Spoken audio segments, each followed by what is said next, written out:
And before the meeting gets started, I'd like the board liaison to review the meeting procedures and protocols.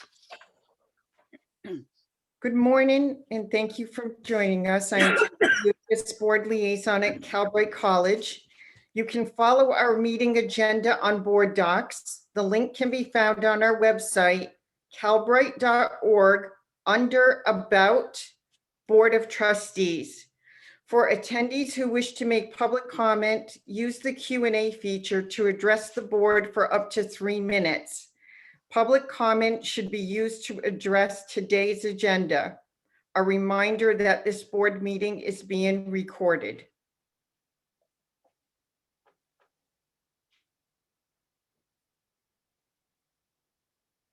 Oh, President Haynes, you're on mute. For good reason. Sorry. So would you please call the roll? Hildegarde Aguinaldo. Present. Darius Anderson. Darius Anderson. Amy Costa. Tom Epstein. Here. Felicia Escobar Carrillo. Colm Fitzgerald. Here. Jolena Grande. Here. Pam Haynes. Here. Kevin Holl. Here. Lieutenant Governor Eleni Kounalakis. Jennifer Perry. Bill Rawlings. Present. Valerie Shaw. Iulia Tarasova. Present. Blas Villalobos. Present. And Joseph Williams.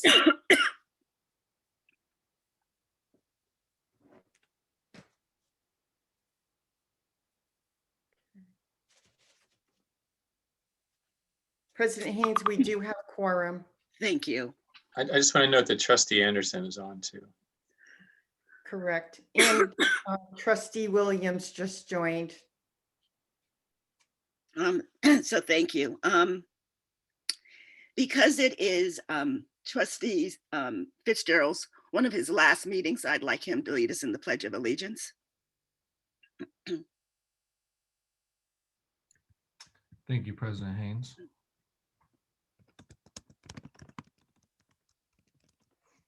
All right.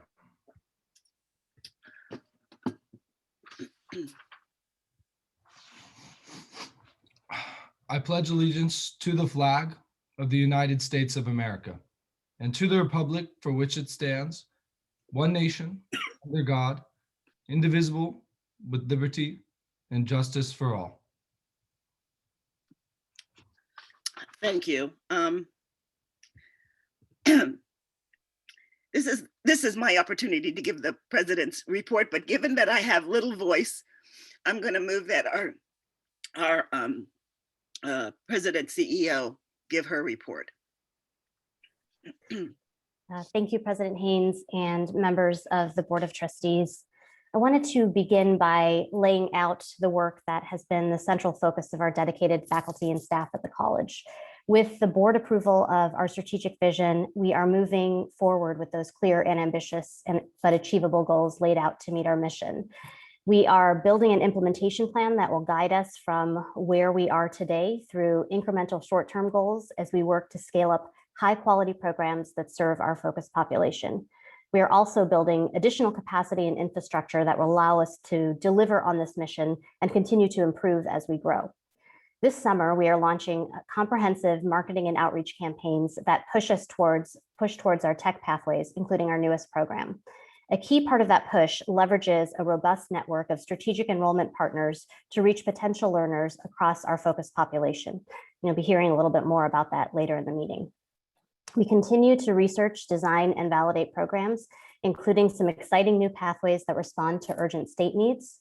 This is including a partnership with SEIU UHW to respond to an acute need in the healthcare industry to support a diverse pipeline of healthcare professionals serving in critical roles. Now, we'll have more on this announcement in the coming weeks as we finalize the timeline for research design and the validation of that new pathway. We're also conducting research with SEIU Education Fund, and we'll be using those findings to inform the program design of our upscaling equitable health impacts program that we'll be launching later this summer. As we build these programs, we are integrating our learnings and finding new ways to engage and support our students through their training programs and into the employment market. This effort includes launching new tools for monitoring student activity and supporting student persistence and completion in a self-paced learning environment. In our partnerships with regional workforce boards, we are tapping into new levels of state data through the CalJobs system to track labor market outcomes and leverage regional networks to support students in the employment market. And our research with industry goes beyond informing just the selection and the design of our new programs that meet critical state needs. These are the kinds of partnerships for us that will build long-term connection to employers who have validated this need and who sit at that nexus of jobs and good wages. And we're doing this as we work toward key milestones like accreditation. These are the things that we are ahead of schedule to achieve and the kind of things that'll give us additional infrastructure as we scale with the high quality programs we're committed to providing. In these activities, we are also taking steps to really formalize avenues for student input and feedback in shaping the Calbright experience. And a key part of this has been helping to institutionalize student voice. And I just wanted to take a moment to recognize the advice and support from Colm and Iulia that they have provided in this effort. We're in the final stages of a hiring process for a student engagement specialist, and that person is going to help us further build a sense of student community, but also student governance at Calbright. All of this comes amid plenty of public conversation about the path forward for this work, and I wanted to address that directly. Calbright's mission has been validated and our work is underway. And we understand the responsibility of being public stewards of this institution, as well as the urgency of this mission as the state rebuilds. Governor Newsom's May revise included $1 billion to create opportunities for Californians who lost their jobs during the pandemic, giving California's workforce critically needed opportunities to earn and learn, to go back to school, to start their own businesses. And the governor highlighted the fact that young adults, women, people of color, and those with barriers to employment are typically the first to experience the effects of an economic downturn, but the last to recover. In announcing his plans, the governor committed that California's economic recovery will leave nobody behind, including unprecedented investments in California's most persistent challenges that included support for training opportunities, specifically in healthcare, information technology, and advanced manufacturing fields.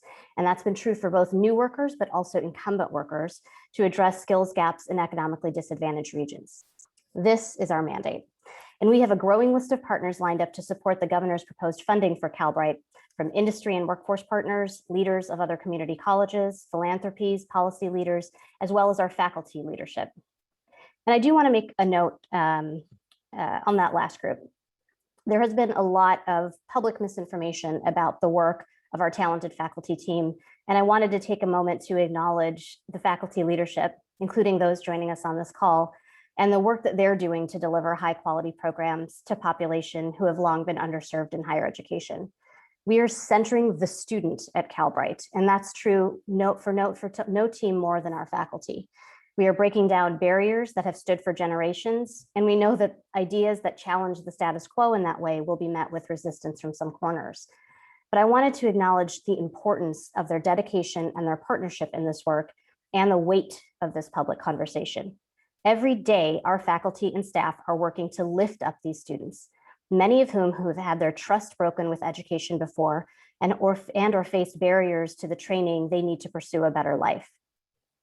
Our Calbright faculty and staff is working with these students to rebuild their confidence, to foster this sense of hope and optimism. That's what brought these students to Calbright and what commits us to building a better future with them together. This is the work that our entire team remains focused on. And to close, I just wanted to thank each of the members of the Board of Trustees for your continued partnership and support in this work. It couldn't be more important, and we're very excited about the path ahead.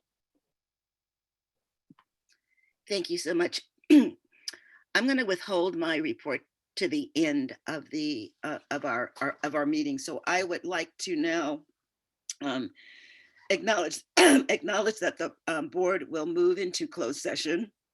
The board will discuss one item 2.1, regarding conference with labor negotiator under Government Code Section 54957.6. I do want to find out if there is any public comment on this item. Is there, Terry, is there any? I do not see any public comment.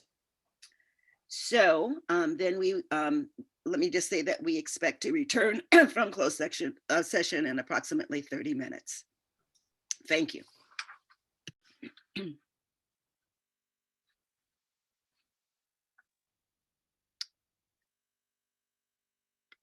Terry, will you let me know when all of the trustees have come back into open session, please? Yes, President Haynes.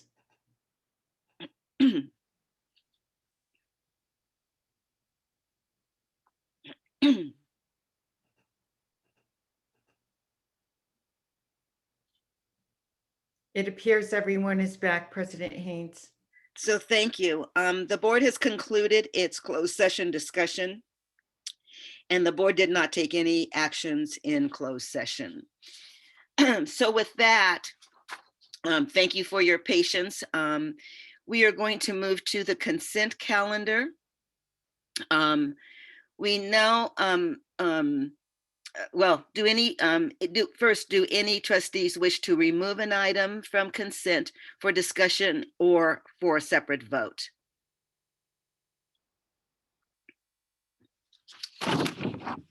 Okay, I don't see any hands, but if,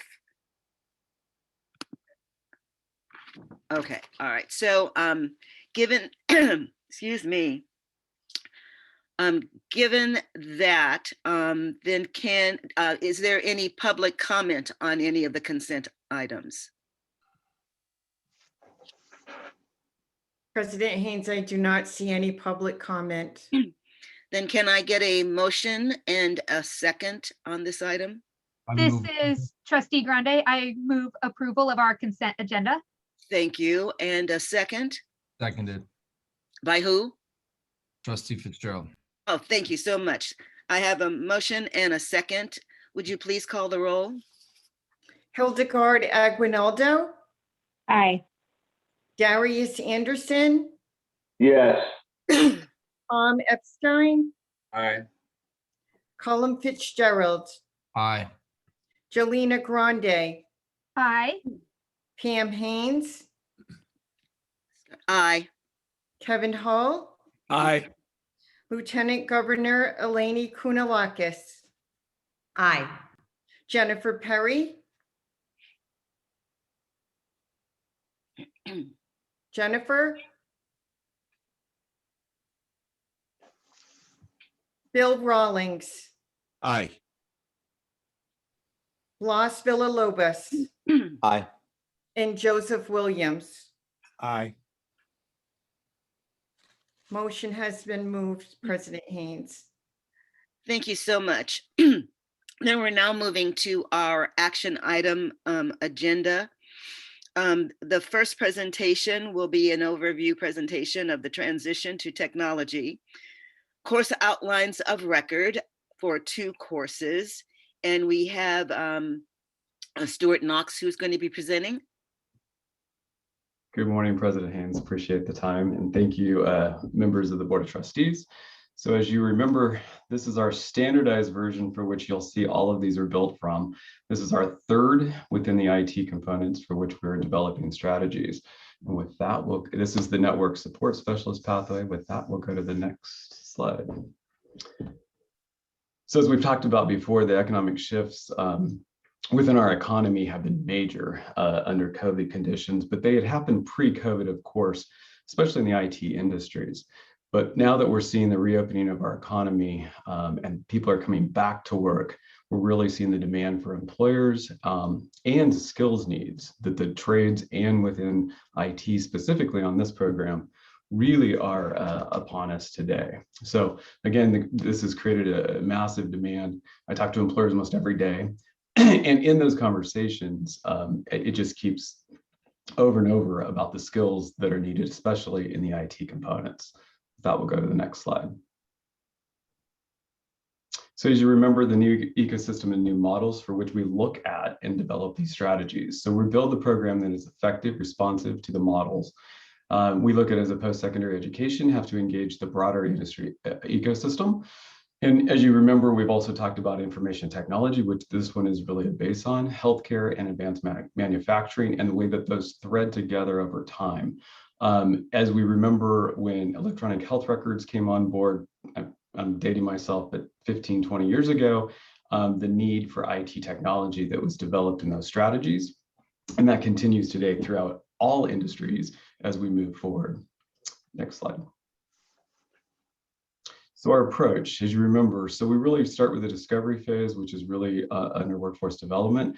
We talk with employers, we talk with their employees, we start to synthesize the information. I started having conversations with faculty. Specifically on this one, we really worked with our faculty members in our IT department through Pam Shop, and really learned a lot, because I'm not an IT expert, I'm a workforce development person, really learned a lot about why this was so necessary and so needed to develop, and then confirm that with employers. So we go through the process of the co-creation with our faculty, with employers, and the research process continues as an evolution throughout what we do. This again is built on all of our platforms as we move forward. Next slide. So a new program for worker learners. So really, as I talked about the last time, we are seeing the highest unemployment, obviously, almost in the nation. Our long-term unemployed continues to be on us in California and in the rest of the nation as well. But during this process, what in all of my conversations with employers is also the need for training. Every employer I talk to just talks about how they need a skilled workforce. And in part of that is also the piece for which they talk about soft skills, which we talk about as essential skills in different ways. But they're also talking about technical skills. And in this one, you'll see this is why we went to the transition to technology, the network support specialist, which is the third offering, which is really one of the pieces that employers and Cisco is one of the partners on this one, really talked about is how we thread together the other two components for what we do.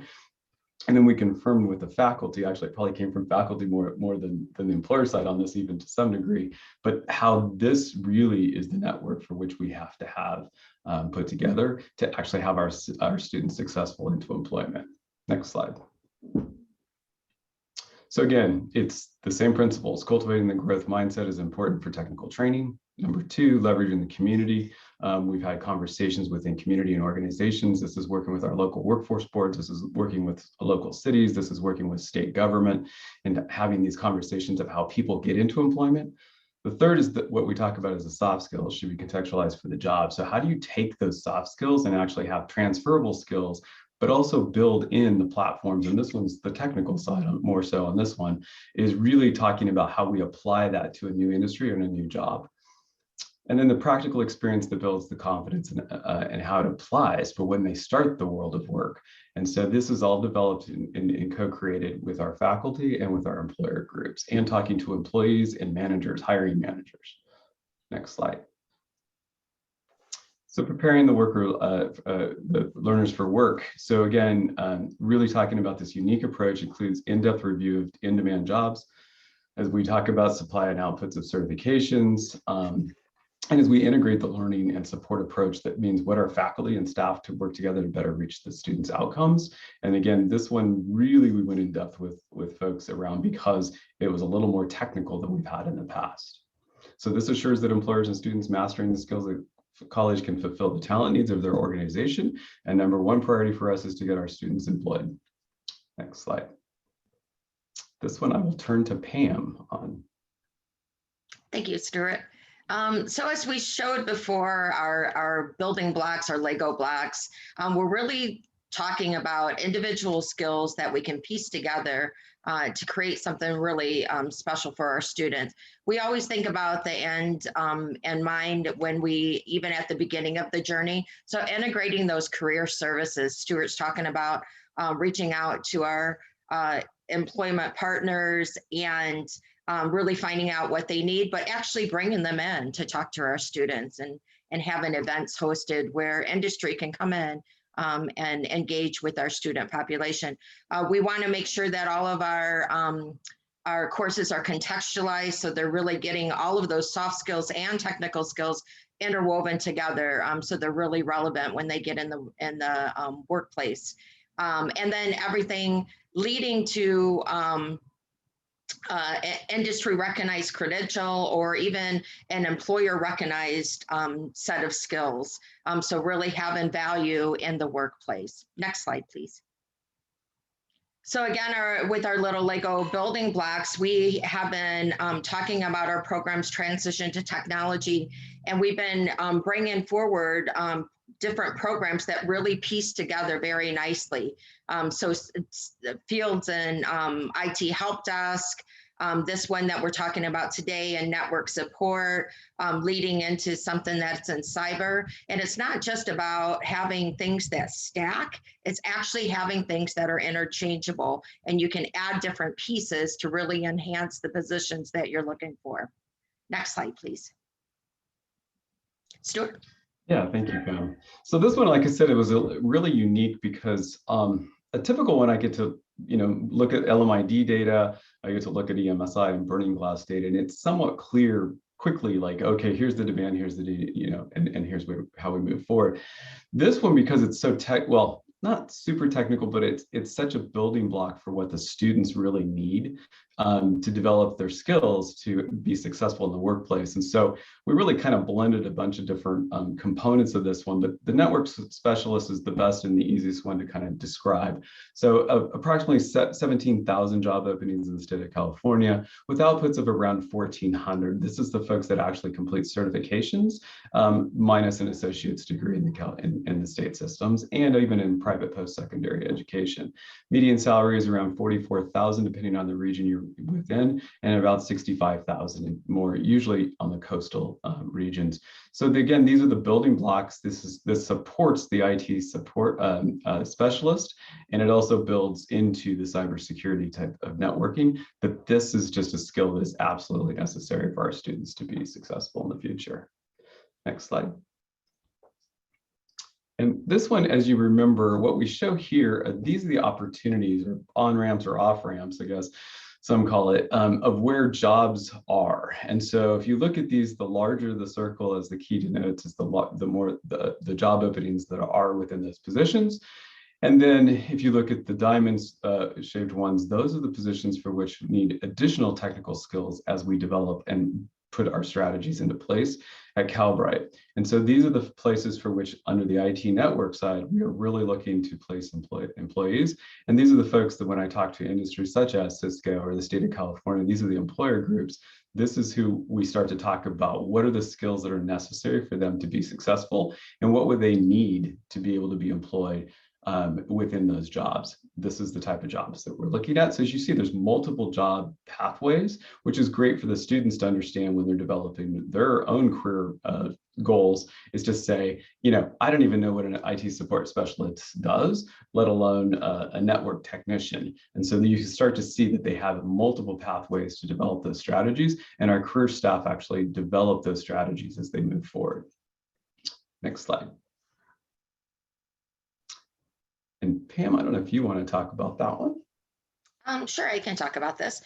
So as you recognize this from before, this is what we're doing at Calbright. We have programs that we launch, and we launch them in a pilot stage. And this is really important because we take a small number of students in for the very initial cohort, and we really hone what is working, what is not working. We're able to take a bunch of data from the students and various things to really decide if there's anything that needs to be iterated, needs to be improved upon before we let more students join. And as we keep doing it, the process is improvement every single time. So our programs are developed and launched with smaller cohorts, like I just mentioned, that allow us to quickly test and incorporate critical feedback from our worker learners, our employees, our faculty and staff. This innovative process allows us to test for effectiveness quickly so that we can manage risk and resources before we scale the program.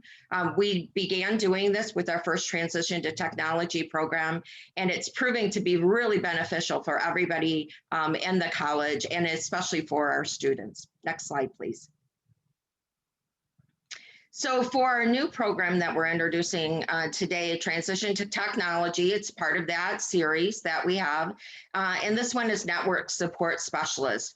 For all of our Transition to Technology programs, they're designed to prepare those who have no prior tech experience or low tech experience for careers in technology. The programs include both broad skills for working in the tech environment and knowledge of specific technologies that could open many potential career outcomes. And that's what we show with the little bubble slide that we continue to show. For this particular one, there's 2 courses that we're presenting to you today, and they work together. They'll be combined together to form the program, Network Support Specialist. And the first course is Introduction to Networks. In this course, students will learn to build out network infrastructure and troubleshoot, configure, and manage common network devices.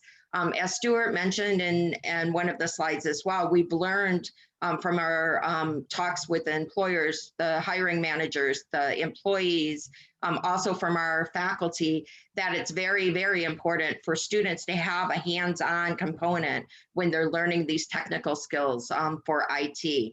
And so for this, we'll also have a virtual lab experience. In the virtual lab, students will participate in hands-on lab-based learning activities to become familiar with enterprise network components and communication systems. This is really important. What they learn in their theory class, they then quickly apply in their hands-on lab portion of the course. This program together, both of these courses form the program, and this program serves as an entry point to necessary technical skills for students who want to move into careers as network technicians or those who want to work in other technical roles. So Stewart mentioned this as he was talking, networking is like the glue. So you need to know networking pretty much for every position that you're looking for in IT. So we had our IT help desk technician in order to advance in that career. Knowing networking would be supportive to that. For somebody who wants to go into cybersecurity, networking is very supportive to that. So it's kind of the glue, it's kind of the bridge between everything. But students can also just come in and say networking, that's where I want to start and that's where I want to land. And they can do that as well. So we're offering many different ways of getting these building blocks together to form the career really that the student wants and that they're seeking. Next slide, please. Stewart. Yeah, thank you, Pam. So again, as you remember, we've also worked with 4 local boards within the state. We're actually the 4 Southeast Los Angeles County, San Bernardino County, Nova, which is Santa Clara and San Mateo counties area, and Fresno. We are now expanding this to include 2 to 3 additional boards. And we had early conversations with the San Diego Imperial area, again, trying to hit more of that underserved populations within the Imperial side. With San Diego is one of the regional boards that also looks into the Imperial County area, also talking to Merced County, again, that Central Valley area. And so far, a huge support to move forward with that. We will continue to work with our local boards, and it builds that base for those career networks. As the back end and the front end is also, they also have connections with employers at that local level, which assist us with our students of getting placed into employment. So with that, next slide. I want to say thank you, obviously, to our faculty and to Pam's teams and all of our teams, our support teams that actually help us to develop these strategies. I think Pam makes it look simple, and so do the faculty on the other side of the house, but these are not easy programs because we really do an in-depth look and have strategy. And as Pam also mentioned, we learn from each one. So with the CRM one that we just launched about 7 weeks ago, we've already had versions for which we have complements to that. And so we continue to look at those programs, and that's what we'll do with all of these programs going forward to make sure that we maximize our resources. We've already had one employer that's looking to hire out of that class, and we have an additional one that is looking at resumes this week. So we're excited to hopefully report back on that as well soon. So with that, thank you. So thank you so much for that presentation. This is an opportunity for the board to, if you have questions. So I see Iulia Tarasova and Hildegarde Aguinaldo have questions. Iulia, why don't you start with your question? Awesome. Thank you, President Haynes. I just wanted to say that I applaud the effort of Calbright team to continue providing high quality education in IT field, and introducing network support specialists, I think, is more relatable more than ever, especially during the pandemic. And just because we realized how much we rely on technology, and the projected growth of the employment opportunities in the tech field is through the roof. So this is, I think, a pivotal moment as we see this example of Calbright strong collaboration with the current needs of the workforce and with the student success in mind.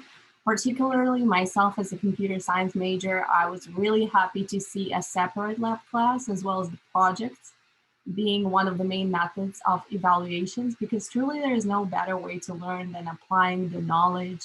And with the certificate that Calbright already has, offering, I believe, 3 of them now with this, my question for you is whether there are going to be any additional certificates in the IT pathway.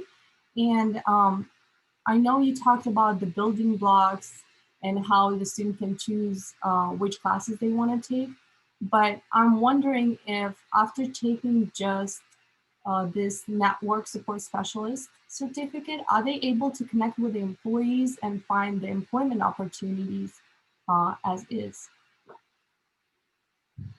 So I can go ahead and start talking about this, and then Stewart can add in as well. So definitely students can go through this and get the certificate of competency and go out and start working in an entry-level position.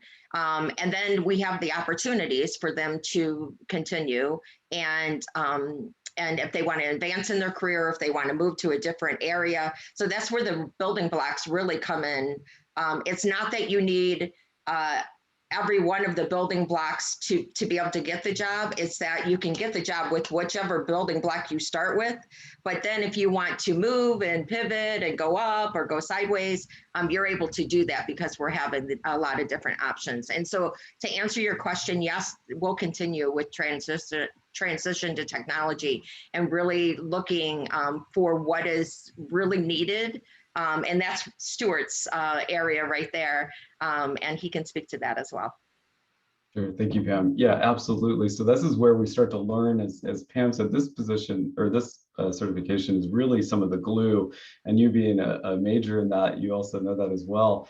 That was one of the learning components when we were really looking at building out our IT pathways. Network specialists kept coming up. And so to define that and actually develop this strategy around it, we're excited to work with employers to engage on this. And as Pam also mentioned, it just gives the students such an opportunity to take that certification course, but also to develop other strategies around other certification courses at Calbright or other community colleges to exceed in their employment goals. I'll just add one thing to that.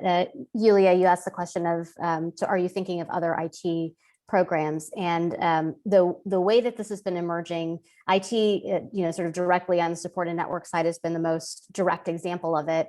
But even in the grant that we have to work with 10 advanced manufacturing firms, federal grant, we have to do that alongside a number of other community colleges.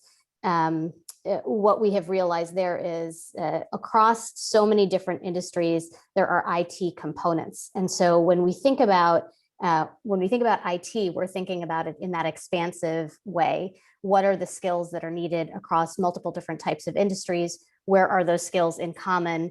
What sort of industry recognized credentials that are currently present exist there?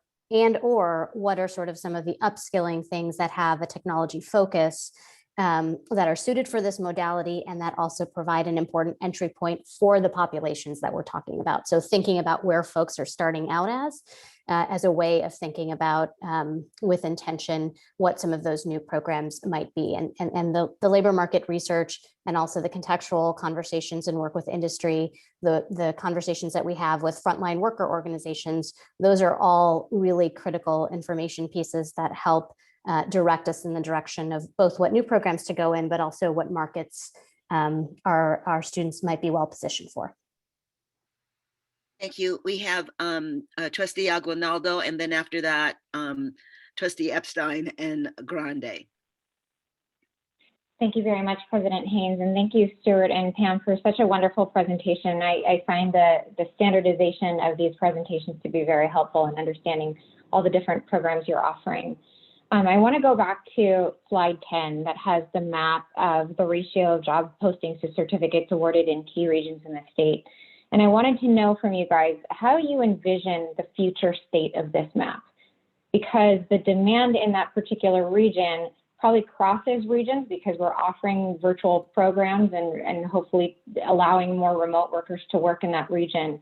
And I'm seeing this over concentration of demand in LA and in the Bay Area, and I'm wondering if we could spread that out a little bit. So could you just opine as to maybe what the future state is, and is there another piece of data, perhaps overlaying it with unemployment in these sectors that would help us better understand how things are spreading out? Sure, happy to answer that. It's a really good point. What's interesting is because a lot of the data is over 18 months old, typically what we get from labor market studies and all of the work that we get from LMID is over 18 months old. So that's all pre-COVID era. So what's interesting, while the demand still shows high, obviously in those urban areas for which that's where the IT world really has lived, especially in the Bay Area over the last 20 years. What's interesting is the employer that we're actually working with right now is in the Folsom area, for example. So that's east of Sacramento. So that is inland, obviously. And so we're starting to see these employers actually pop up in more of those rural areas, and where their opportunities are. That's the piece that we have to start to think through to how do we connect people, because of the world for which we live in, as we're all either in our homes or in our private offices still in one way or another, that is the new norm. And I think we'll continue to see that as the new norm. Now, how do we get the access points for those employment opportunities? That's on us, and that's why we're working with those Central Valley and those inland areas to be able to have that opportunity. Even though that employer still may be based in LA or based in San Francisco, they are employing people outside of those areas now. So we are absolutely looking at that. It's a great point in question.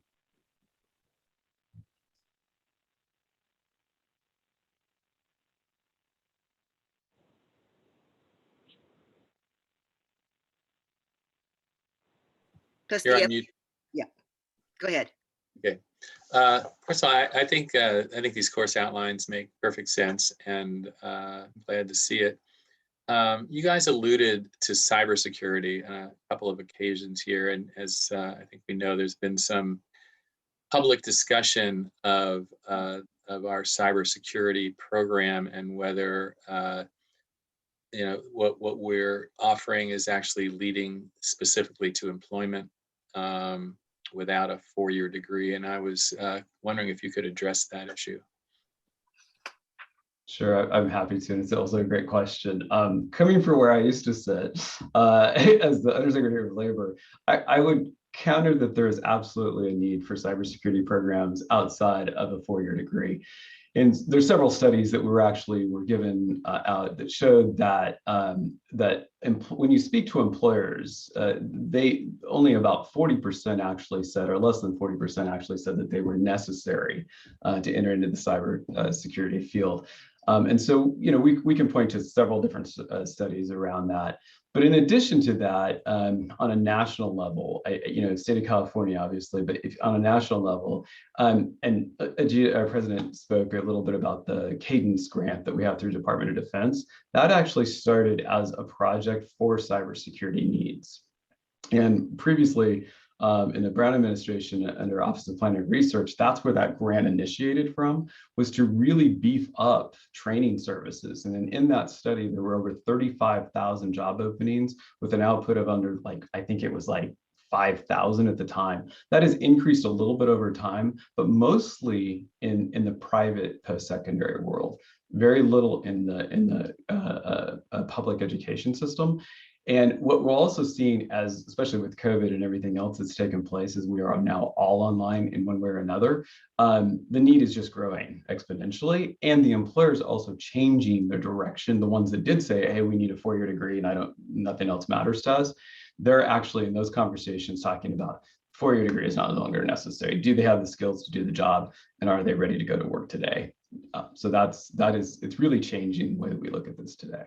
It's a great question. Thanks. Trustee Grande. Thank you. I was wondering, as I'm looking at the course outline of record, and it indicates that it would prepare students for these industry credentials in networking. Are we going to be covering the cost of those credentials? And if so, what credentials is this specific to? So our current model of Calbright is at no cost to the students, and we have been including, getting their credentials for them.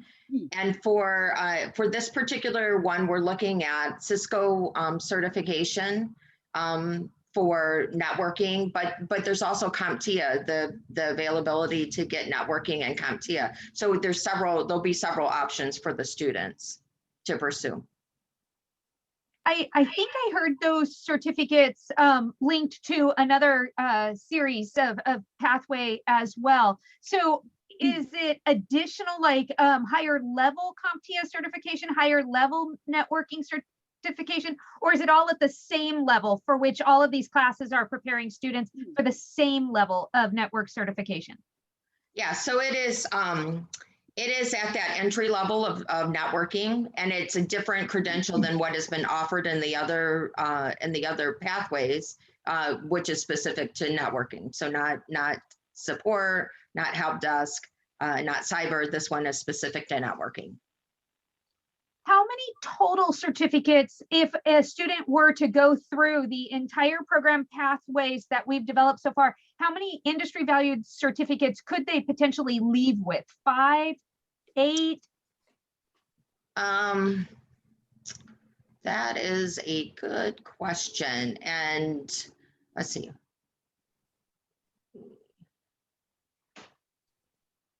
So it depends on what you're including in that. But for right now, they could, with the networking included, they would have 3 on the CompTIA side that they could get, and we have 2 that we're working towards on the Cisco side. Thank you very much. Thank you. Member Holl. Thank you. I'm going to follow up on Member Epstein's question, and this is to Mr. Knox. Are you saying that the people who graduate with our Calbright certificate would be competing for the same jobs as those graduating with a 4-year degree? Because at first blush, if I'm an employer, I think I'd look first to someone who has a 4-year degree, and that's just a intuitive reaction to education and how much education someone has. So, but are you saying that we're now competing for the same jobs and would be equally qualified if we can show that we have the skills? In the cyber ops specific, I would say that employers typically had lean, this is going back, now 24, 36 months. In some surveys, employers did say that they would look at a 4-year degree first and then certification second. This has changed quite a bit in the last 24 months, 18 months, obviously, that employers are now saying 4-year degree, great. No 4-year degree, fine. We'll look at certifications, we'll look at their skill level and actually, go through what they have in terms of certifications. And to Pam's point, as we start to build out this network, the more certifications they have, obviously, the more employable they become. So at that point, yeah, I think we would be able to say our students are much more employable with these multiple certifications. as employable in terms of a four-year degree, I couldn't answer that question typically, but I would say employers are saying over and over, give me somebody with skills, degree less meaningful at this point in time. Can I just add one more thing to that? I think that, and the critical thing is, we need to be tracking this data and in terms of what is happening in the hiring market aggressively. And so I think the sort of point in talking about the different periods of time and how the trend has changed with respect to the hiring market in cyber is an important indicator of how we approach and think about new programs going forward and how we evaluate the continuous need for programs. So in the case of cyber, when you're looking at the data that's pre-pandemic data, in particular, you're looking at data in a very tight labor market, and the level of need has both grown, and we have not produced folks with the right skills and qualifications into that market. So you've seen both a effect in the labor market of, if you're going to ask, like, why are employers changing some of these requirements or relaxing some of the standards around requirements, we are finding that in terms of the change in the hiring conditions. But the larger point that I do think is important here is that on a going forward basis, as we build out more of our offerings over time, that's a thing we have to continuously keep our eye on, not just the passive labor market data that we're getting from LMID that help us make initial decisions about programs, but how are we consistently evaluating what's happening in the labor market to understand what programs should be expanded, contracted, shut down, new ones started. Thank you. Sorry, Board Member Williams. Stewart, thank you for the information and the presentation. Just piggybacking on the last question about the competitiveness of our students, do you think there's any opportunity to sweeten the pot for employers with federal work study dollars or using some on-the-job training funds to give students an advantage? Absolutely. Thank you, Joseph. Good to see you. Absolutely. This is some of the conversations we were having with, obviously, some of the cities and down in your area. It is why we're connected to the local workforce boards to look at where those federal dollars will be deployed. And now also state dollars, as we've seen Governor Newsom's package of, over $1 billion in workforce development. There's a huge component of that, which will be around employer engagement and work-based learning and earn and learn opportunities, including apprenticeship models. So we are absolutely in those conversations. That is the connecting tissue. Obviously, a lot of folks, always the employers, we hear from often is not only is it great to have the skill sets, but it's great to have the work experience as part of that phase. And that's why we've had that go-to with the workforce boards. I will just emphasize too, I think this is one that's important because I think this is one of the things that we've also heard from some of the regional consortia of community colleges as an area of interest in expansion, and how Calbright might be positioned to support and strengthen some of those efforts. And so we're having that conversation with the workforce boards. We're also having that conversation with a number of colleges in the system who are thinking about this as well. And so I do want to point that out because I do think it is important that they move collaboratively together forward. And we are both having those conversations with sister colleges and districts, but also taking our cues from the leadership provided by the statewide chancellor's office. So I don't see any other hands up in terms of questions. So I'm going to ask if there's any public comment. President Haynes, there is no public comment. So with that, can I get a motion and a second to approve this this item? I move the item. I don't remember what the name of it is. I move approval. I move approval. 4.1. Second at 4.1. Second 4.1. So Williams moves and Anderson seconds. So can I get a roll call, please? Hildegarde Aguinaldo. Aye. Darius Anderson. Yes. Tom Epstein. Aye. Colm Fitzgerald. Aye. Jolena Grande. Aye. Pam Haynes. Aye. Kevin Holl. Aye. Lieutenant Governor Eleni Kounalakis, Aye. Jennifer Perry, Aye. Bill Rawlings, Aye. Blas Villalobos, Aye. and Joseph Williams. Aye. We got a double vote. President Haynes, the motion is unanimously approved. The motion carries. Thank you so much. We're now going to move to our second action item, item 4.2, which is the lease proposal and delegation of authority to enter into a lease for a Sacramento office space. Presenting will be Jeff Bell.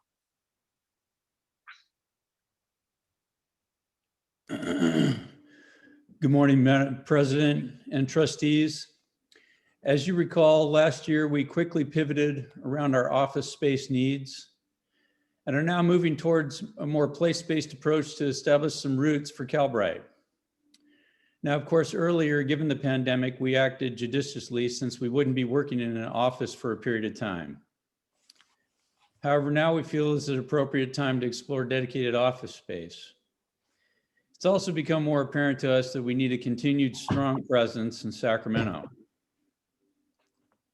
Additionally, there's a concentration of Calbright staff and leadership team members that are located in Sacramento. So we felt this is the first step in the process in Sacramento is about having some office, meeting, and multi-use space for working with partners for briefings and other work that our team will need to accomplish.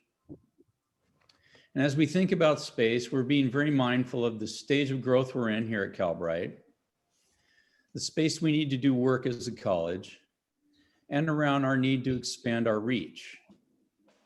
Now, of course, we're also still looking at space in the Bay Area and Southern California, and we're very mindful of that. But meanwhile, I've worked with the landlord here in Sacramento location who's supporting me in negotiations with a property that's at 915 L Street in Sacramento, which is basically catty corner to the Capitol itself. This 915 L Street location is about 3,010 square feet with space for 5 offices, a conference room, cubicles, open space, and to provide us with 6 parking spaces in our current negotiations, which we're almost finished with. Now, the proposal before you requests approval of a not to exceed 5-year lease and $650,000, commencing on August 1st of this year. I've looked at several properties, including at the community college's building where the chancellor's office is located. And I've also received several comps on nearby spaces with similar square footage. There's a map of those in your materials as well as the proposed current letter of intent. So again, the proposal before you requests approval of a 5-year, $650,000 agreement commencing on August 1st. I'm happy to entertain any questions you may have, and thank you for listening to my presentation. Thank you for that. Do I have any questions and discussion from our board members, trustees?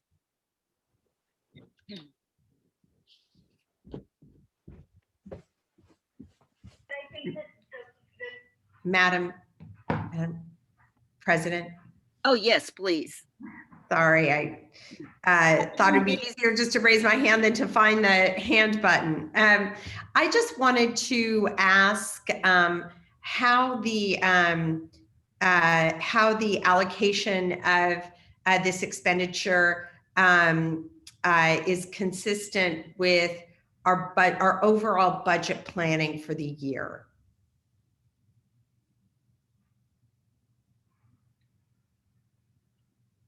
Is it consistent with the overall budget? It is consistent in the sense that it will be part of the overall budget process. It will be considered as part of the capital outlay process. So you'll see this as part of your overall budgeting that you'll be presented here shortly, and it will be amortized over the next 5 years. Okay, so we are going. Is that under item 5 that we're going to? No, you won't see it under item 5. I'm sorry. You'll see this as something that's going to come under your cap outlay process, cap outlay budgeting. Okay, thank you. Yes. Other, Trustee Hall, Member Hall? So how many, what are the plans right now for how many offices we'll have throughout the state? Sure. The thought right now is that we would have something located in the Bay Area and something down in Southern California. And we're in the process of planning those as well. So one office in what, Los Angeles? Or the somewhere in the Southern California region. I don't know specifically Los Angeles City, but somewhere in the Southern California region that makes sense for the business and for the students. Yes. And they might be slightly different than what you see in the Sacramento region. And then one in the Bay Area, and then one in the Bay Area. That's right. Yes.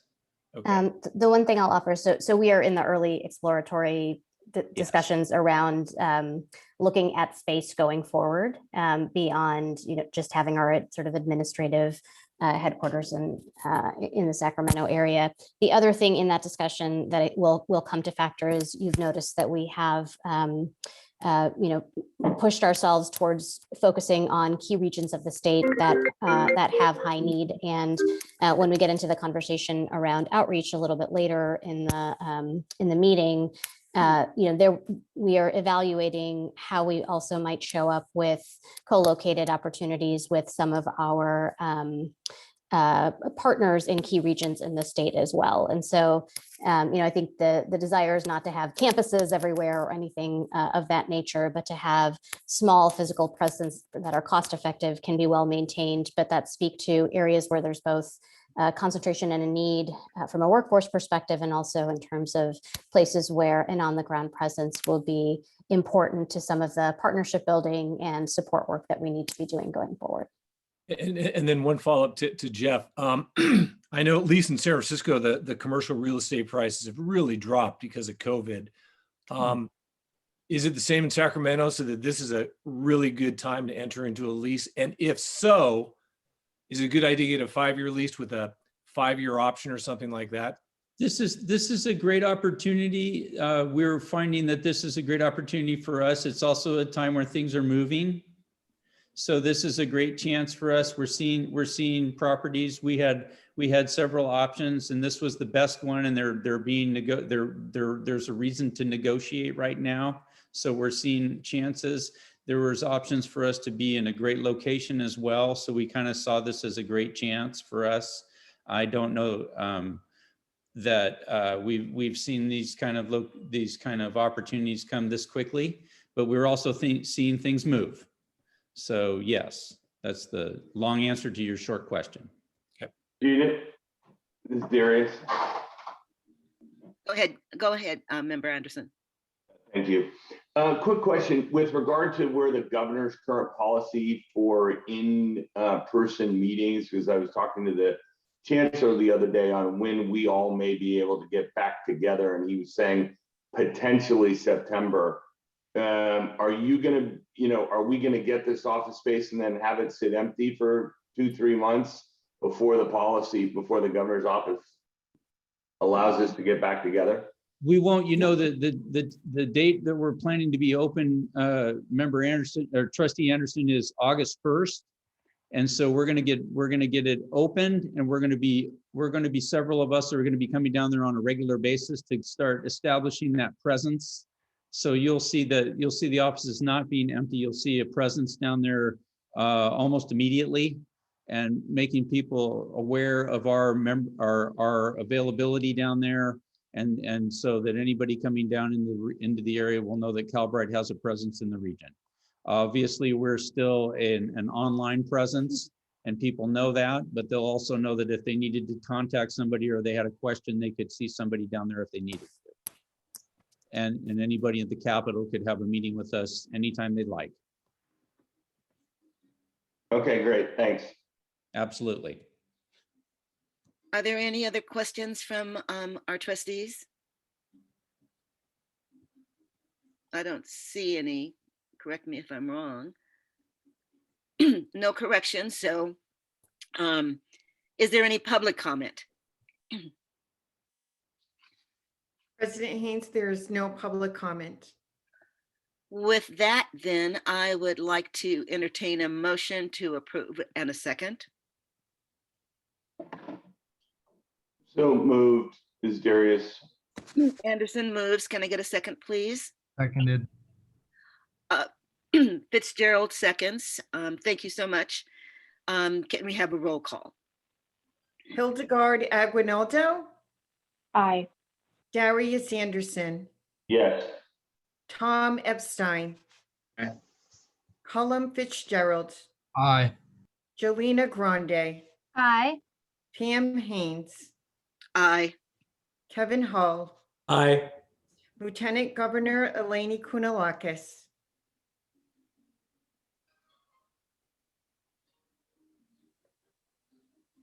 Jennifer Perry. Aye. Bill Rawlings. Aye. Blas Villalobos. Aye. And Joseph Williams. Aye. The motion carries, President Haynes. Thank you so much. We are now going to move into our information items, and Jeff, you have a report on contracts and purchases. Yes, ma'am.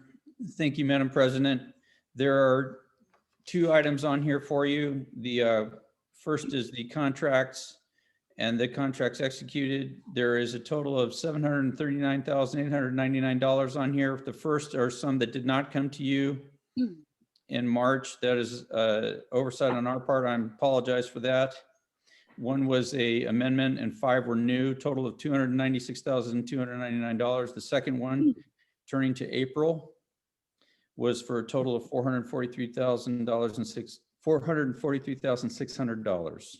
5 new, 3 amendments. Are there any questions from the board members on this particular item? Don't see any hands up. Is there any public comment on this item? President Haynes, there is no public comment. So this is a discussion information item. So thank you so much for that. The next item, 5.2, is the census presentation. And we have Hannah Hankins, who's going to be our presenter. Welcome, Hannah. Thank you, President Haynes. Good morning, members of the board. We appreciate the opportunity to have Jose Villa, President of Census, join us to share an update on our marketing approach as we build toward the goals laid out in the strategic vision. To share some important context before he begins, I would note that this marketing strategy is only one prong of a robust outreach strategy to ensure that we are reaching the Californians we were built to serve. Regionally, we are building out targeted campaigns that Ajita referenced earlier, leveraging relationships with workforce boards, community-based organizations, and also earned media strategies to blanket the markets that were identified in the strategic vision report as having the greatest need. Statewide, we are also going to be building a network of strategic enrollment partners made up of community-based organizations and leaders who are also serving the same focus population. As Ajita mentioned, we have a growing list of partners signing up to help in any way that we can, and I know that we have heard the same generous offer from many of you. So your networks will be critical as we hit the ground running across the state, and we appreciate your guidance and ideas about mission-aligned organizations and leaders we can engage to support this effort, and we'll share opportunities for you to share that input in the coming days. In all of this, we are working to meet our potential learners where they are. And this is why I'm so excited to have Jose briefing you and turn it over to him, he has led this research to better understand our potential learners, their motivations, and the barriers that they're currently facing to higher education and to good jobs. In the coming months, these campaigns will build on past efforts, past learnings, to execute effective and efficient strategies to reach, engage, and support our learners on a path to a better future. With that, I'll turn it over to you, Jose. Thank you, Hannah. Good morning. Thank you, President Haynes and members. Appreciate the opportunity.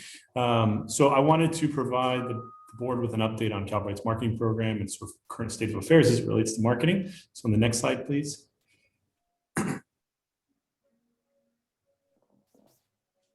One second.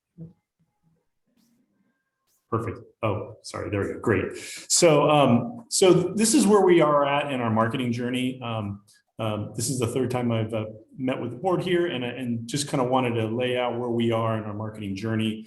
At the beginning of the COVID-19 pandemic, we collectively decided to start a research-driven reevaluation of our marketing strategy. Starting in the spring of 2020, we simultaneously undertook some initial learner enrollment campaigns and a very robust research program that I briefed the board on back in January. That research, which is that second stage there in the journey, was a learner and industry research study, both quantitative and qualitative in nature, that resulted in new learner segments, industry understanding, and a geographic focus. We then moved into a marketing strategy stage, and where we built on the research findings. A new strategic direction of focus was developed, combining with the learnings from the initial campaigns that we launched last year and into this year, let us establish a new marketing strategy closely aligned with the revised Calbright business strategy and operational model. That has then taken us into where we are currently, where we're finishing up, which is the brand repositioning, where a new strategy kind of required a refreshed expression of the Calbright brand, who we are, what we do, and how we do it, how we communicate externally about Calbright, to put it in simpler terms. The result was a new creative platform, which we have just finished testing, which I'll be sharing with you all. And then marketing activation is the next step. And that's where we will be putting everything into action with a full funnel marketing program scaled up, with, leading into a larger rollout statewide. So that's kind of where we've been and where we're going. Next slide. So just a little top line summary, and this is obviously one page summarizing a lot of work that has happened, a lot of activity in the marketplace. But in terms of prior campaign learnings, we launched 2 digital-only, highly targeted learner enrollment campaigns in the summer of 2020 and in the winter of 2020 and 2021. Both campaigns targeted learners based on a more general demographic and psychographic characteristic. Keep in mind, these campaigns were launched, particularly the first one, as we were in market with the research. So it was based on some basic parameters: age, education level, no college, not enrolled in college, interest in job training, interest in improved pay. So the summer 2020 campaign launched, focused on the IT program. And then the winter 2021 campaign launched, we added in the cybersecurity program. Both campaigns performed well overall. They generated performance well above education industry benchmarks, which we've included here in the yellow box. These are industry benchmarks for performance of digital ads in the education vertical, according to Google and Facebook. And those were the 2 primary platforms that we utilized for the advertising. So overall, they performed well, generating performance above the benchmarks as it relates to cost per click and cost per lead. They did perform below the benchmarks for click-through rates. So that's basically the percentage of people who saw the ads who clicked on them. So that would be kind of that initial level of interaction and interest. Next slide. So simultaneously to doing those learner enrollment campaigns, we undertook that large-scale statewide exhaustive qualitative and quantitative market research study to better understand the impacts of COVID and dive into a deeper understanding of the regions of the state of California that might be best served by Calbright. So this is sharing with you information that I shared back in January. So one of the key components, the sort of outputs of that learner research, was our more robust and representative learner segmentation, netting out 3 underserved segments with the greatest need that represents about 44% of all potential learners across the state. So a pretty large percentage of them. As a reminder to the board, we've included 3 of the segments that we presented back in January in greater detail. And I'll go through each one very briefly on the next slide, starting with segment 1, which is the working caregiver. This was really our primary segment, the largest in terms of sheer population, in terms of market size and market potential. Primarily, these are working or stay-at-home parents of children. We saw heavy rural representation, and these were individuals who want to learn online to improve their future.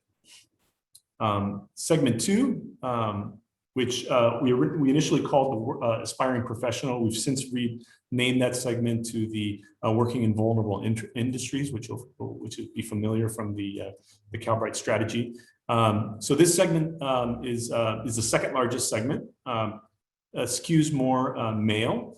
and looking to transition from blue collar trades into more white collar professions. And we saw heavy representation from this target in the Inland Empire and Central Valley. And then the last segment, the justice involved individuals. This is the smaller of the three segments, but one that actually appeared organically from our research. It was not one of our hypotheses going in that this was going to be a sort of an audience. So these are obviously formerly incarcerated individuals. This is the most financially challenged group of our segments.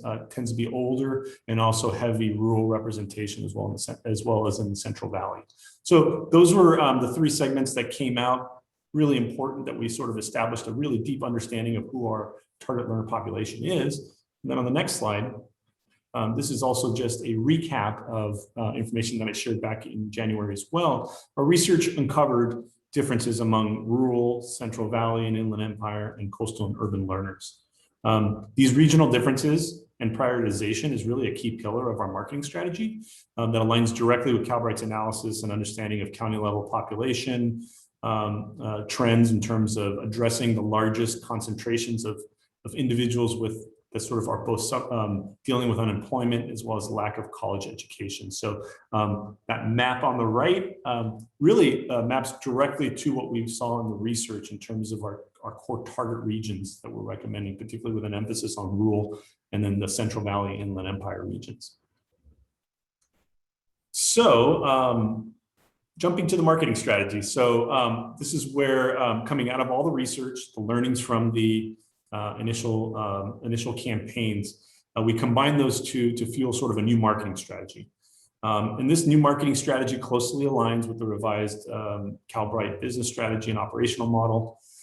It's a fully integrated, what we call in the marketing world, a full funnel marketing strategy. So essentially the funnel's off to the right there, awareness down to enrollment. And it's designed to reach learners and push them down from essentially initial awareness of Calbright to consideration, response, and then ultimately enrollment. And this marketing strategy is comprised of three elements. The first is content marketing, which I'll talk about in a moment, which will be our primary awareness and consideration driver.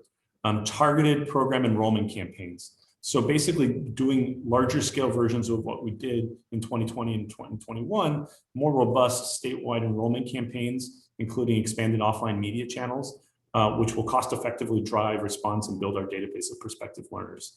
And then the last component is drip marketing or remarketing, which will focus on enrolling prospective learners who might have expressed some interest, but were not ready to enroll based on our previous campaigns. And so we're basically going to be building a learner database and using CRM strategies to recontact them through tactics such as email, text messaging, social messages to bring them back into the funnel and enroll them when the time is right or when the program mix is a better fit for their needs. So I'm really excited to share with you all some of the creative work that's been done. So coming out of the marketing strategy, I mentioned that we have developed sort of an updated brand positioning for Calbright. So no name change, no logo change, but basically we needed to sort of change how we talk about Calbright to reflect what we now know about learners, what we know about their needs, the marketplace, as well as everything we learned about industry. So as part of this repositioning, we basically developed multiple creative options that took in the form of taglines and then creative messaging. So what I'm sharing here with you all today are the top 3 taglines that we developed. And essentially, we took those top 3 taglines and we took them to what we call message testing. So we basically launched an online survey to the same population that we did the survey to, similar population that we did the survey to for the formative research, to test these messages, to see which ones worked, make sure there were no problems with them. And the 3 taglines that we tested were start here, succeed anywhere, skill up for what's next, and welcome to the state of opportunity. The research literally just concluded last week. So this is preliminary sort of output from that testing, but the start here, succeed anywhere is the tagline that has so far tested most strongly. So about 53% of those who participated in the test indicated this was the highest performing, the one that they most resonated with. They all did okay, but this one was the one that appears to be the winner moving forward. On the next slide, we also, for creative platforms, we also tested the top 3 creative concepts or directions. So essentially, this is the kind of messaging that we would have in market that you would see in ads. And so we tested 3. These are the top 3. We developed multiple. We work with the management to basically come up with the top 3. And these are the ones that we tested. So the first one was success is already inside you, which is a goal-oriented, attainable concept utilizing more relevant representations of learner segments. The starting point to something greater was the second concept that we tested, which is more of a direct and linear concept that positions Calbright as the hero with a category disrupting art direction that utilizes unique movable fonts. And then the third one was change powered by you, which is an empowering, inclusive, and accessible message platform that clearly speaks to adults who are not starting from scratch.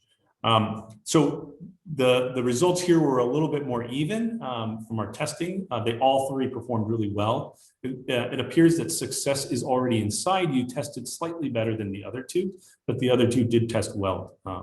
So that's kind of where we're at with regards to the brand positioning. Next slide. So kind of our next steps in terms of marketing is going to be to focus on marketing activation. And so that's going to be, scaled enrollment marketing campaigns that will launch in the summer and into the fall. Our goal will be to achieve about 75% enrollment among our 3 target segments. And we're going to continue with the IT program, building out cybersecurity, and then introducing the new CRM program. So all these new campaigns that we're going to be launching are going to utilize that new creative platform. Likely it'll be the start here, succeed anywhere tagline. And then the most likely we'll be using the success is already inside you creative concept that you just saw. And the whole sort of strategy here is to really try to disrupt the education. There's a lot of messaging in the market. There's a lot of activity from competitors. And we really want to disrupt and have very different types of messaging that we've seen, particularly from the for-profits.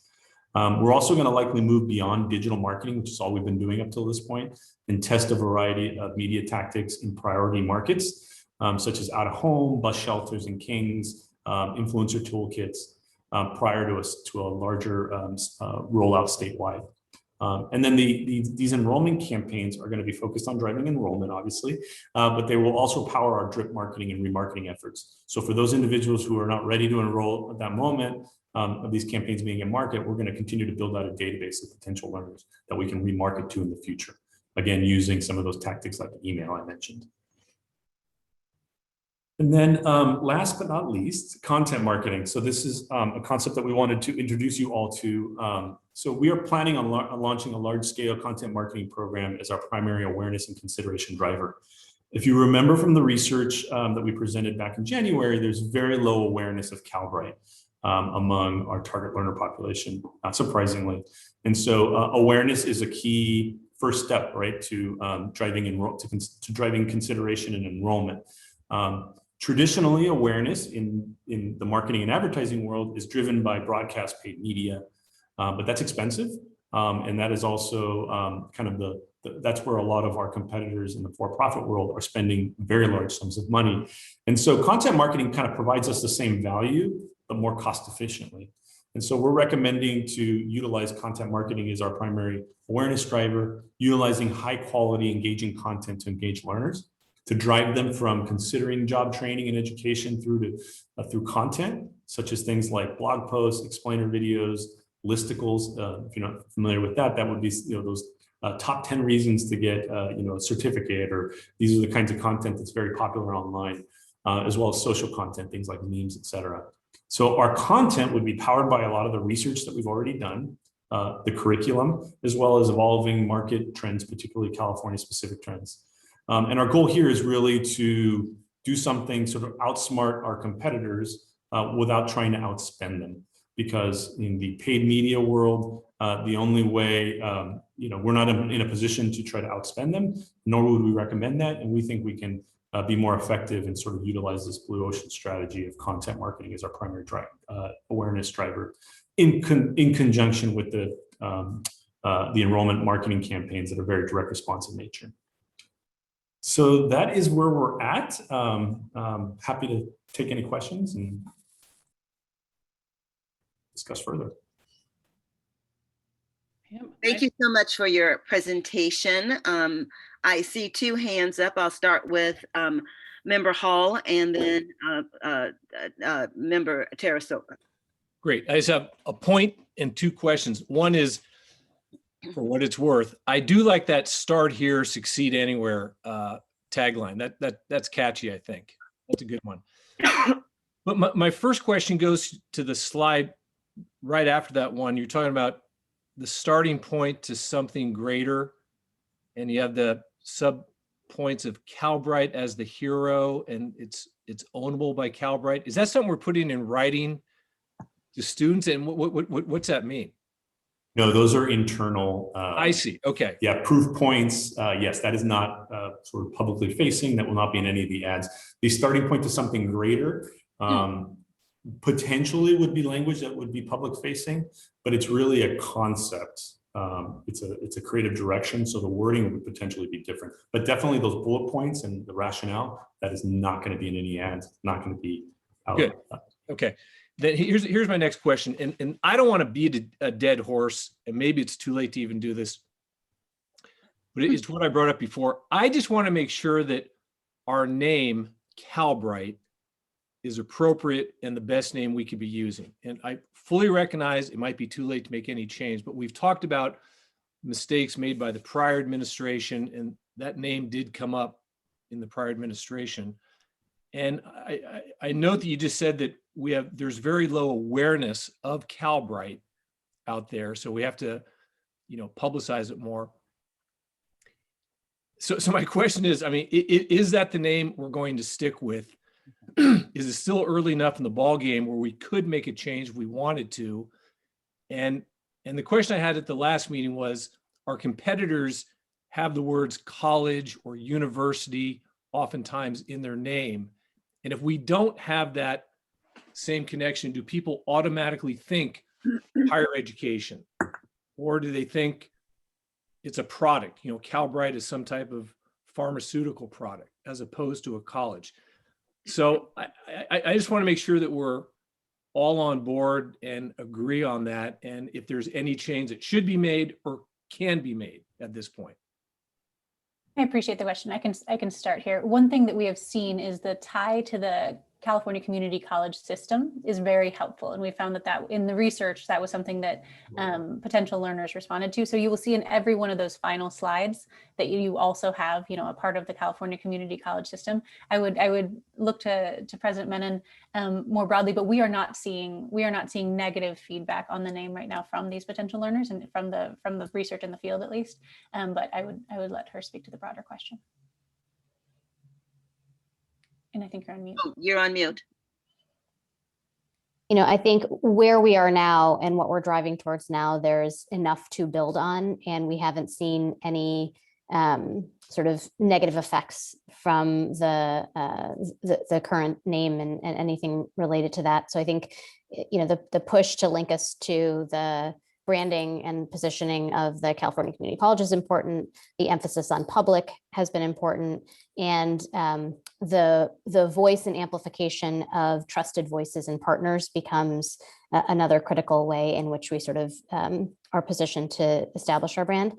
I think the concern over renaming will be, it's like starting from ground zero, and there would be a pretty extensive process involved in which does not feel like it would track us closer to our enrollment goals or growth targets or any of the things that we are positioning for right now. So that would be my caution and hesitation around a renaming effort or exercise, because it hasn't seemed to warrant that, even with the blips in the media and other things like that.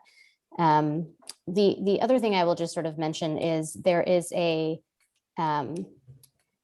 what this process of like the splash ad or the visual imagery or the taglines connects a person to come to our landing spot or landing page or make a contact with somebody at the college to begin to build that relationship. So if we're thinking about what we are driving towards, the next step for us is actually improving the accessibility of the information of the content, that once we get somebody to click on something, that's the sort of like next stage of engagement that we are emphasizing and working on. And when they get a call, when they get a touch, from that point of expressing that this is something that they might be interested on. So the branding is one thing, the content marketing piece and the sort of way in which we authentically engage in communities to share sort of the value or the opportunity or those types of things become some of the more important tools for driving folks to the college. And then what we do with them in that interaction becomes of greatest significance as to whether that translates into them advancing in the opportunity. So we're thinking about each piece pretty carefully. All right, thanks. So before Trustee Tarasova has her question, Member Perry also is in line, and excuse me, and Member Anderson as well as Member Wilson. Please remember your how I've called you out. Member Tarasova, your question is next. Yeah. Thank you for this wonderful presentation. This is really important work, as we have been highlighting in the Board of Governors meetings previously, that marketing is a crucial tool in communication with both public and the prospective students to really highlight the unique opportunities that we offer at Calbright. But based on this in-depth look on learner segmentation in particular, we have in our organic group of justice involved, which is about 11% of learners population, which is big. And based on their feedback, one thing that worries me is that despite the enthusiasm, there is difficulty to identify the pathway and apprehension about all online learning environment. And this is most likely not just them. And based on the conversations that I have with the students, a lot of the students are feeling the same way. So this is probably more of the question for President Nan. And my question would be, are there any mechanisms or steps that we're taking to address these concerns that students have? Yeah, I think it is a real one. And I think that's why the quality of the interactions that students have with us from that first point of engagement becomes the most important thing.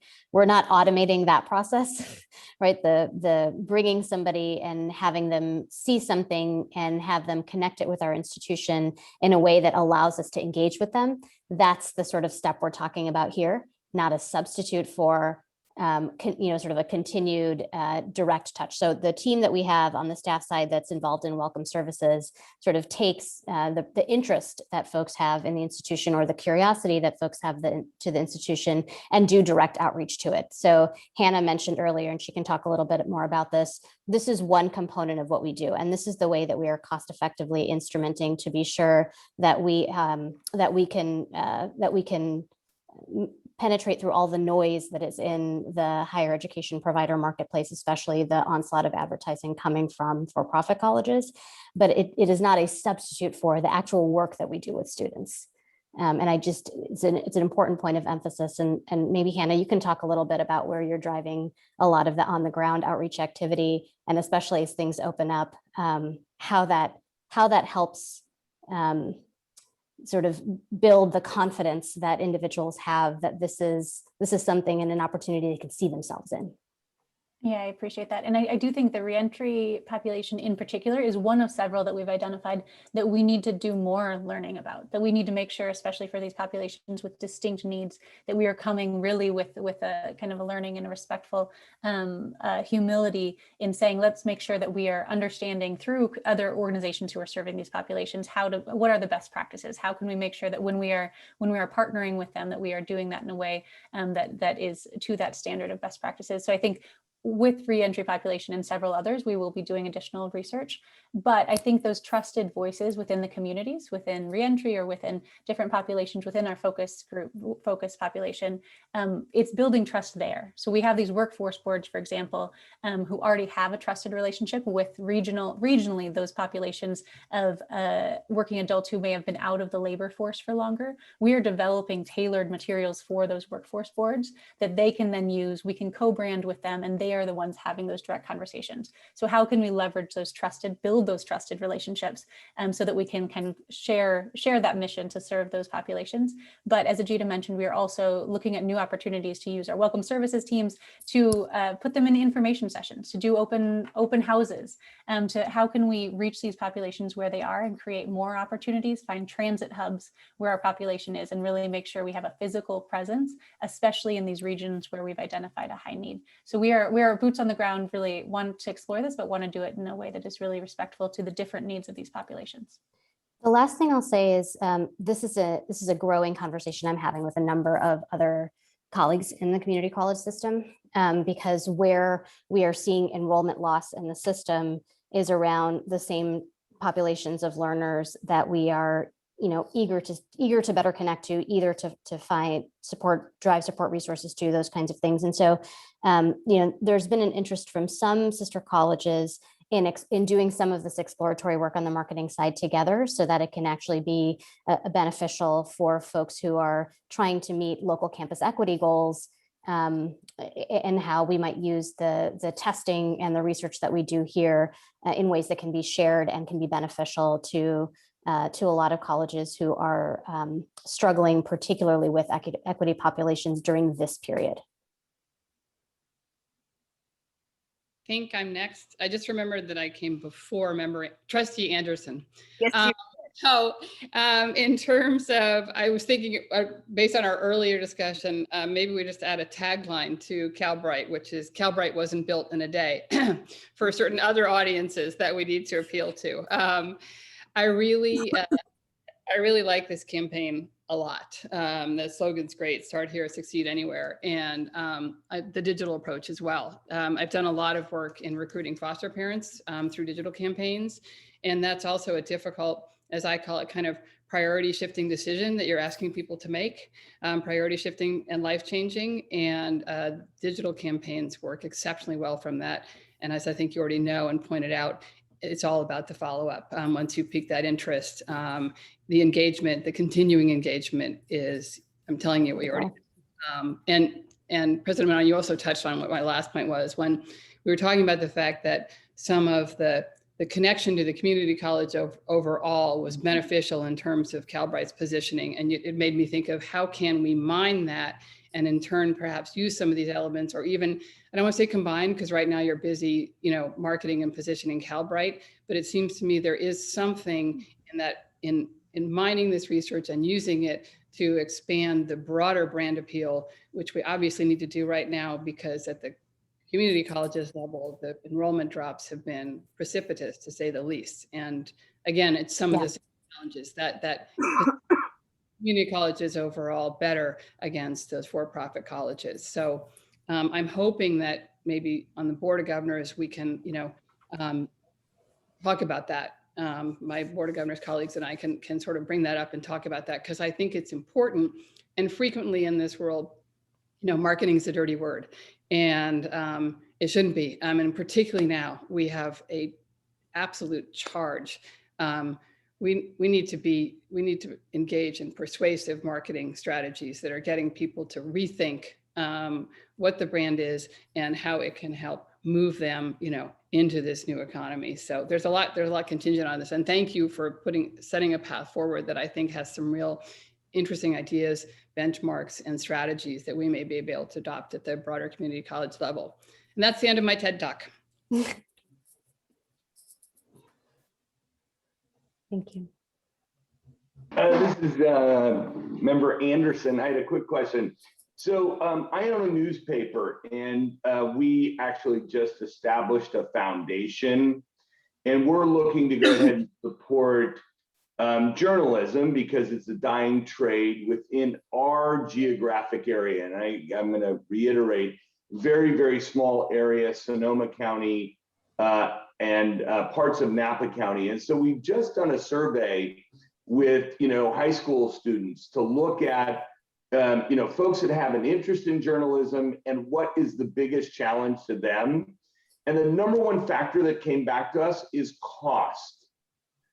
Above and beyond everything else, it was cost for tuition, cost for housing, because we were trying to put together our scholarship portion with the biggest need. So I asked the group, where are we with, advertising around cost? Because I think if I go back to one of the original tenets that Governor Brown and the original founders of this of the college came up with, and that was to beat our competitors on cost and quality, but cost. And in the ad campaign that I looked at, it didn't hit me as, hey, we're the best on cost. How are we going to save you money? How are you going to get real value out of the cost you're spending? It's a great point. And actually what's interesting is, it had me questioning the instincts and the research that I'd seen previously on free. And so, what we have talked about as the next order of information that gets presented to somebody, it is around that these programs are free, are currently free. They're currently being offered free. And I think that has been a fairly persuasive connection point for folks, but you have to be careful about the level of emphasis around the free, because there was a lot of suspicion also from our focus populations around that word in particular, because they didn't necessarily think it was real. Yeah, too good to be true. There's some like validation that we need. So at some points we connected, currently being offered for free for California residents with, paid for by the state, kind of connecting the dots on why that is. But how it's possible. Yes, how it's possible. But again, I think going forward, because I think this is very good in the data, and I like everything that you guys have done. But sometimes people charge something because free is, the connotation is free is less than. Yes. And so even if you were to charge $10 for an application fee or something, as long as we could do it under the enabling legislation, or maybe it's a scholarship or whatever else. But it was amazing the difference between every other issue and cost when we did our regional survey. It was like a 40% differential on every other issue these people had. Yeah. Thank you for all you're doing. Thank you. Member Williams. Thank you. I still want some swag. I feel like I need a hoodie and a hat and a coffee mug. So even if I gotta buy them, like Hannah kind of touched on one of my questions, third-party marketing. Like, how do you get, because the target in theory is probably connected to some other organization, whether it be like a CalWorks program or how do you get the case manager to refer the student to the pro? How do you get the colleges to say, because we have a whole situation where the adult ed population, where the colleges were saying, well, you're not quite ready for us. And so I don't know if that's the same student that you're looking at. And so I think our North Star is 115 Calbrights, at every college. And they should be, that would be like, if you create something so great that the colleges want it on their campuses and they're helping you get the students and plugging in, I think that really should be, what our North Star is and how do we do that? And so one of my other questions is how soon do you think you'll have like live testimonies from actual students that could be part of the campaign, being a commercial? And then do you think it's ever feasible that faculty could be a potential target? Because, as you think about hybrid learning and upgrading the skills of our faculty, do you think we would create something that would attract faculty to want to do certification and training at Calbright? Do you think we'll ever get, will they ever become a target? And I'm talking about community college faculty. And I can take the first two and maybe leave the third one. Trustee Williams, I mean, have to connect you with the Spirit store. First of all, we got to get you a sweatshirt. I appreciate your note on third party. I really think building those trusted relationships of a network of strategic enrollment partners where we go back to them. I do think when I'm having these conversations, being able to go to them and saying, we're ready. We're ready. Like, we're pushing on the gas. It is time. All of those relationships of folks who said they wanted to be supportive, who are serving the same population. It's time. Let's go back to them and get them the materials in their hand, so we can make sure and support these students to and through the program. And I think I lost you there. And then testimonials, I would say, I know you guys have heard some from President Menon in the past months, but we are collecting those. We have some great students who we've been able to connect them with media, but also on our blog and other opportunities. And we will be looking at whether that's a marketing approach that we would follow. I think what is fun is once you start telling these stories, more students come forward. So they're seeing themselves in these stories. So we are looking at different ways to feature them on the website as well, and social media, making sure that we are really telling those stories because they can see themselves in the aspirations and the optimism of those students. Ajita, would you like to speak to the certification piece? Oh, sure. I would just say, the way that I've been thinking about it is just really attuned to the work at hand. So the process of implementing high quality competency-based education, especially in the self-paced way that we do it, it's extraordinarily complicated and challenging. And it is going to be a lot of work for us to figure out how to do across the system. And so I absolutely believe there is a role for us to play. And I think, I've spoken to several members of our faculty who are excited about being able to share, even in the learning process, like, here's what we're trying, here's what we're doing, here's what worked, here's what hasn't worked. So that concept of community of practice, I think, becomes such an important contribution to engaging more broadly with interested faculty in the system. So I think, for us, as we start to get stronger and stronger in our methodologies, in the approaches that we're taking, in our implementation of the way we're integrating supports, not just segmented by instructional faculty and counseling faculty, but how they are working together. There is a lot of promise and a lot of learnings on how to do this work. And I think my faculty, like the faculty team at Calbright, is excited to share that out more broadly with the system, and definitely see a role for us to continue to support that work as folks are starting to really want to move in this direction across all of our colleges. And so I don't know that we have a predetermined tactical route for what it is that lies ahead, but I think there's really for where we all are now, a really important organic process that we can be bolstering and supporting and testing out the kinds of best practices that can benefit us all.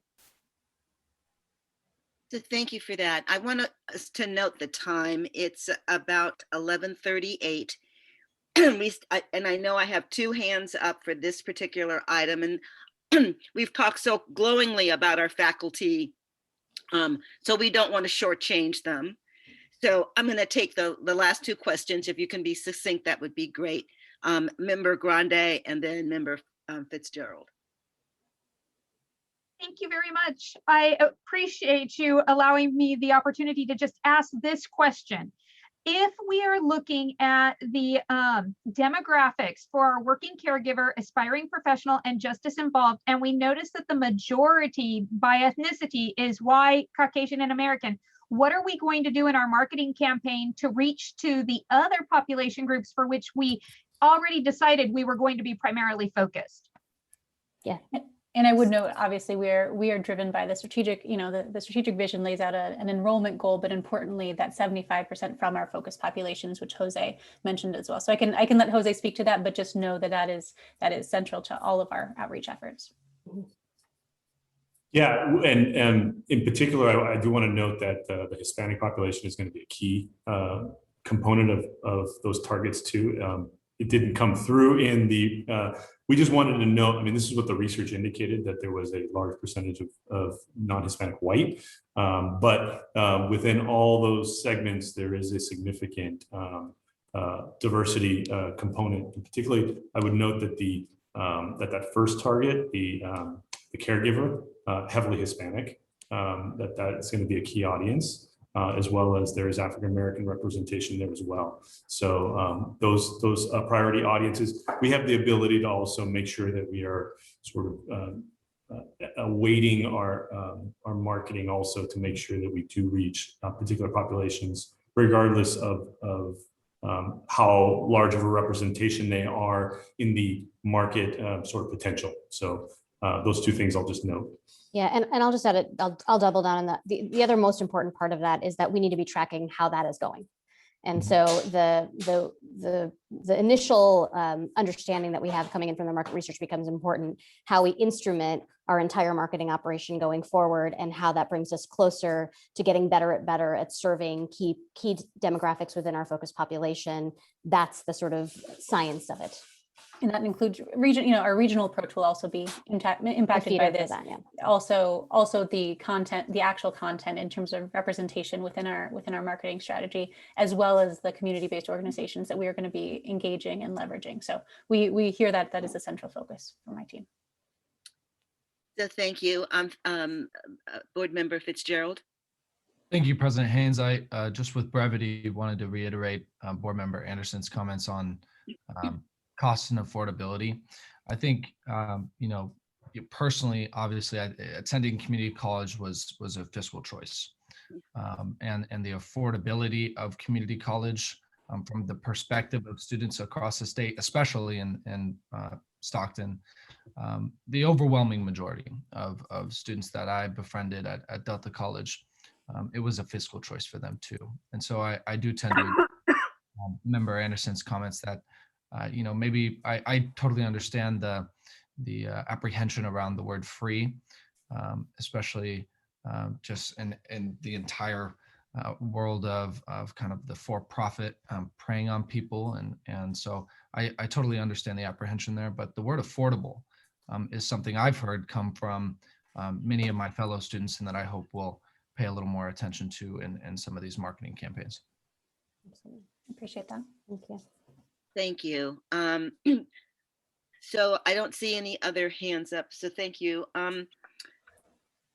This is an information item, so so thank you for the that information. Is there any public comment?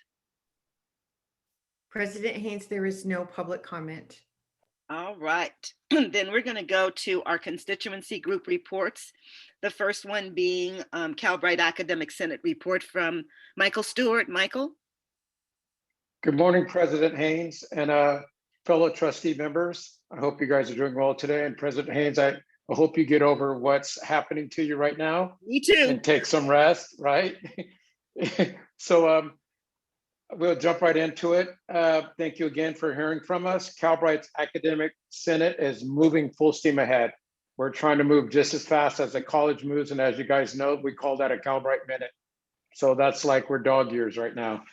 So our Academic Senate has created its Senate bylaws and a handbook and is ready to present to the Board of Trustees. And we've attached that document for your viewing. And just to highlight one of our faculty members who's been working very hard to get these programs that we've been discussing in this meeting, Elizabeth Biddlecom has successfully completed Calbright's newest instruction offer to our students, which is what you've heard, the transition to technology.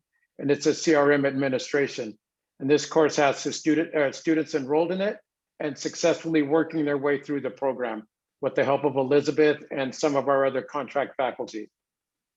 And again, our faculty is active on Calbright's participatory governance committees, which is the AP board, the governance council, the budget, the curriculum, and DX steering committees. And as we know, and as I always state at the end, our Academic Senate is here advocating for our students. And we're doing our best to help our students like you guys heard from and to get them moving. And with that being said, Senator Haynes, I promised you something at our last meeting, and we're going to deliver that to you. So your Calbright swag, and it says Calbright is actively advocating for our students. And I'm sorry that I don't have one for everyone, because I know Senate Member Williams is asking for his swag. But, if we could get it to everyone, we'd get it to you. But I promise that to you, President Haynes, and we're going to get that out to you so it could help represent for us. So I appreciate that. And if I need to write a check to make sure that we balance out the ledgers on this, I'm happy to do so. In the IT world, some of us have connections with clients, so we have that for you. I appreciate that. The next report is from our Calbright Faculty Association, Ashley Odell. Ashley? Hello all, President Haynes and esteemed members of the board. Unfortunately, I do not have t-shirts for anyone, just a report today. I am very grateful to provide an update regarding the association's activity and demonstrate the dedication to the faculty, the students, and the college as a whole. The CFA is dedicated to supporting Calbright in the current environment. We submitted letters to oppose the AB 1432 bill brought by Lowe to defund Calbright and look forward to offering additional statements and support as needed in the future. We're excited to say that procedural hurdles to dues deductions have been overcome, and we now have steady funding from paycheck dues deductions for the association. The association is continuing to receive biweekly training and negotiating for our inaugural contract. And next bargaining dates are still to be determined, but we are eager to continue in that process and getting our first contract established. Because we're a very small association, we are still celebrating every single time we get a new member because it's a large percentage of our population. We recently brought a new member on, Antoinette McGee, and we are thrilled to have her, and she's a counseling faculty member. We've also been having, the president has been having meetings with Jenny Johnson and Hannah Hankins to establish ways of mutual support and partnership, sort of related to what President Menon was saying about the excitement about connecting with California Community College faculty and other members and sharing things about competency-based education and best practices and learning from them as well. So discussions related to supporting Calbright's profile and connecting with the rest of the community college system are starting, and we haven't established specific action items yet, but are excited to do this and to get involved, you know, beyond our own digital borders, as it were. So sort of a short update today, but I wanted to say thank you again for giving us the space to share this important information with the board, and thank you for your time. And maybe I'll have to figure out a t-shirt situation or hats. I don't know. Thank you so much for your presentation. I'm going to really abbreviate my report to the most important thing I could say at this point, which is a very, very big thank you. The last 2 months in particular have been very, very demanding on Calbright staff.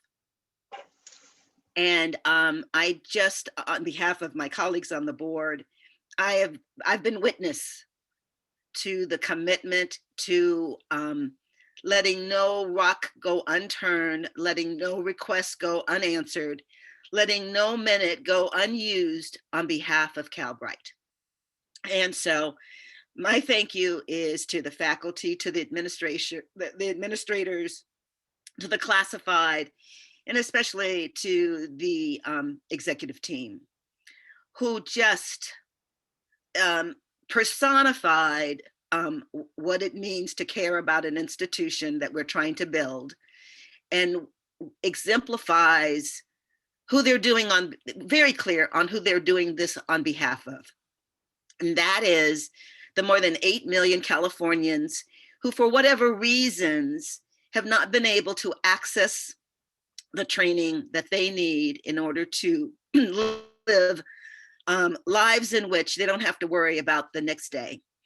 And if we were confused about that 15 months ago, we, I think, as a state are very clear about that today. And so, again, it has not gone unnoticed to what extent you just said, tell me what to do, and that you actually did it. And so I want to commend each and every single one of you for that kind of commitment to the work that is before us. It has been unwavering. It has been steadfast, and it has been done for all of the right reasons. And so again, my full-hearted, full-throated thank you for that work. With that, I'm going to leave the last couple of minutes to our departing trustee, Trustee Colm Fitzgerald. Thank you very much, President Haynes, and I'll be very mindful of time. I just wanted to make a few remarks as this is my last Calbright Board of Trustees meeting. In my first meeting as a member of the Board of Trustees at Calbright, there was debate around whether its student trustees at the time, then myself and Alexis Zaragoza, should be included in closed session. And it was ultimately decided that the student perspective was an imperative tool in the room during closed sessions. And since student members of this board have enjoyed a right which few student trustees across the state enjoy, I started my work for this college knowing its basic mission and structure, and frankly, little more. But because of members of this Board of Trustees speaking up on the importance of including students, with a specific shout out to member Bill Rawlings, who vigorously defended the inclusion of Alexis and I knew before long that Calbright would be an institution laser focused on serving its students. And the longer I served as a trustee of this institution, the more I began to see the immense importance of its purpose. The California Community Colleges is home to an immense group of adult learners. Many of these adult learners have significant obligations outside of the classrooms, 2 jobs, maybe kids, that make a traditional linear college pathway difficult in many ways that most of us will never fully understand. And I had an opportunity to befriend these individuals, many of these individuals, during my time at San Joaquin Delta College. Overwhelmingly, these individuals were the most motivated people I met. And where they fell short of their educational goals, it was the system, the unforgiving humdrum routine of attending recurring classes daily physically, which made their educational prospects diminish. I see Calbright as the bridge in that divide. The self-paced nature of Calbright's program pathways, the laser focus on learners through constant and close support, and the commitment that this Board of Trustees has to the student perspective, will see that Californians who seek betterment through education, despite being tied to significant obligations already, we'll see that these Californians are seen and heard by this system, the California Community College system, and that this system will meet them where they're at and ensure their success, and a quest for decent paying jobs becomes an inevitability. So I'm so very fortunate to have been a part of this Board of Trustees and of this college. I owe immense thanks to President Ajita and the Calbright team for everybody I've worked with in Calbright, and to my fellow board members for allowing the student perspective to contribute meaningfully to the birth of an incredible institution in California. I, of course, owe immense thanks to Governor Newsom and his office for investing in me the power to represent the student perspective over the past 2 years. And I will continue to keep up to date on the accomplishments of this college far into the future, knowing that those accomplishments meant the direct empowerment of thousands and thousands of Californians who deserved nothing less than a pathway to meaningfully contribute to the health and well-being of the state. So thank you very much. It's been a pleasure. So thank you so much for your service. You have been additive to the conversations that we've had, and you have been at the center of them because you represent the center of the work that we do. So again, thank you. And so I have only one last item, and that's to find out relative to the public forum, are there any members of the public who wish to be heard?